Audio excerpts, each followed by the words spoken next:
Hey gang, this is the X New Featurette channel, and my name is Chris, and I made an intro to my videos, finally. If you haven't noticed, I don't put like a huge amount of time into my channel. I mostly just pal around and review some stuff so that I can talk about movies with movie nerds like myself. So that's what I'm going to be doing today, is talking about a movie. So I hope that you enjoyed my little video that I threw together. I'm not a montage king like Lewis Switcher, but you know, I tried to make it fun, and I enlisted the help of a super awesome composer, Matt Cannon, to compose the music for my intro. So thank you to Matt, and absolutely love his work. So I thought it would be fitting to review one of his movies on this video. So he wrote, produced, I believed, and directed Hexercise, which is a 2018 release, and it's an 18-minute flick. And I meant to get it like a couple years ago at Grossfest. It was new then, and I'm an idiot and I spent all my money before I was able to, so I finally picked it up. But it's interesting because like I first learned about his work whenever Maddie was talking to me about Spirit Animal. She was like, yeah, I really like this guy's work, and I want to you know, see if he'll compose the score to Spirit Animal. And I was like, well, hit him up, you know, what's the worst he could say? No. So she like sent me some of his tracks to check out because she's like, oh, I love his style. And I don't remember what track it was that I listened to, but I was like, oh my God, this is perfect. You have to use this. So yeah, so like I had in my Spirit Animal review, I picked up the soundtrack to that because it's amazing. And you know, I picked up Hexercise, and Matt sent me the soundtrack to Hexercise also, so I can jam out to that if I ever work out. I can do that, so that'll be really fitting. But I probably won't. So I will link to Matt Cannon's Instagram and stuff below, and you can hit him up. I will get details on where you can purchase Hexercise, like I did, on Glorious VHS, Video Home System. So first of all, let's take a look at this release. So I absolutely love this. I love the art. I love the fact that it's in like a reused clamshell, and it's signed by the director. So pretty cool. And then whenever we open it up, there's a label on it. And then there are 10 different tracks on the soundtrack CD. So I haven't heard anything about Hexercise other than just hearing like word of mouth that it was awesome and I needed to pick it up. So that's all I knew. Right off the bat, we learned that there is no dialogue in this movie. It sort of opens up with like a little like cult-like ritual or something that's going on. And I wasn't sure if it would just be the intro that was all instrumental or if it would be the whole movie, but it was the whole movie. So that was really cool. And it was like, it wasn't like, you know how in silent movies from like the 20s and 30s or whatever, from like the early film era, they have like the blank screen with like text.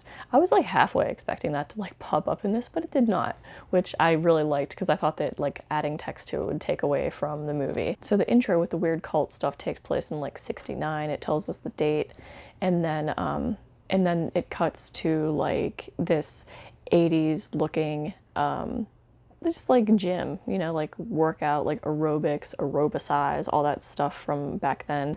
And it says that the date is 8/30/89, which was like almost exactly to the day 20 years later. We see a couple characters, and then we see like this sleazy gym manager, which I absolutely loved. He totally reminded me of like Joey Ryan from like TNA wrestling back in the day. I loved it. I thought that it was great.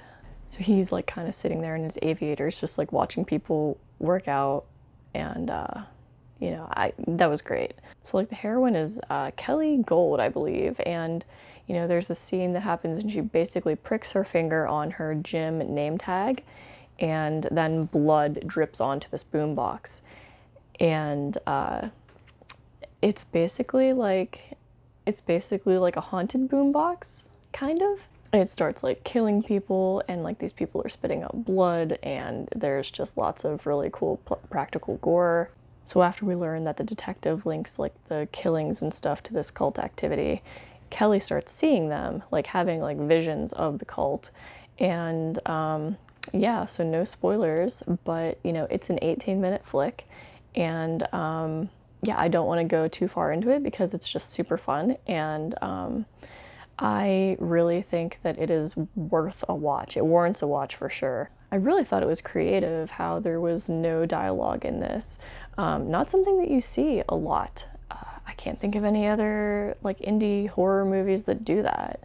So it was awesome because it really just showcased the amazing score to this. So you know, just like total 80s like synth, just like really, there's like some really poppy like workout style music, and then there's like darker, you know, like horror type music.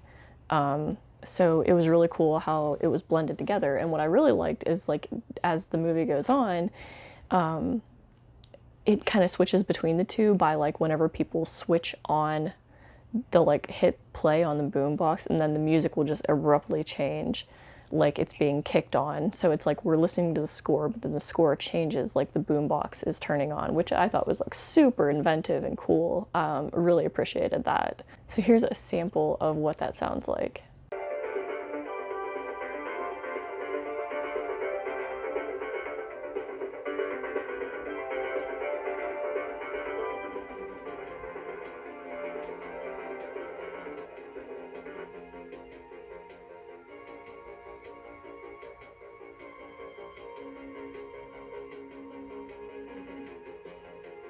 Even though the characters don't aren't necessarily talking, like I thought that they were like really good. Like the actors were really good in that you got a feel for the character's personality even though they weren't saying anything.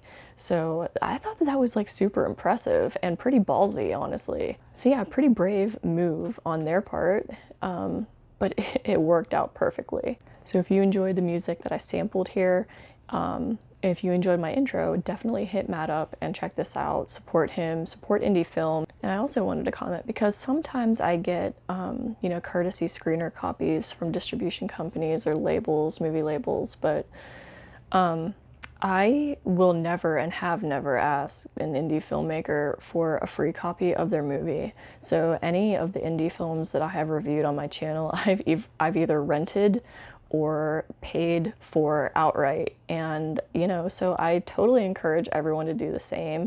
Because I'm nobody, I'm just some jerk that watches movies. And I know that sometimes other people that review movies also will like ask, you know, they'll like hit somebody up, hey, can I get a copy of this? And I'm just like, you know, that's just so like underhanded. So there's my rant. Don't be a dick and pay for indie film. But thanks again to Matt Cannon for the sick track. Thanks for this killer movie. Pun intended.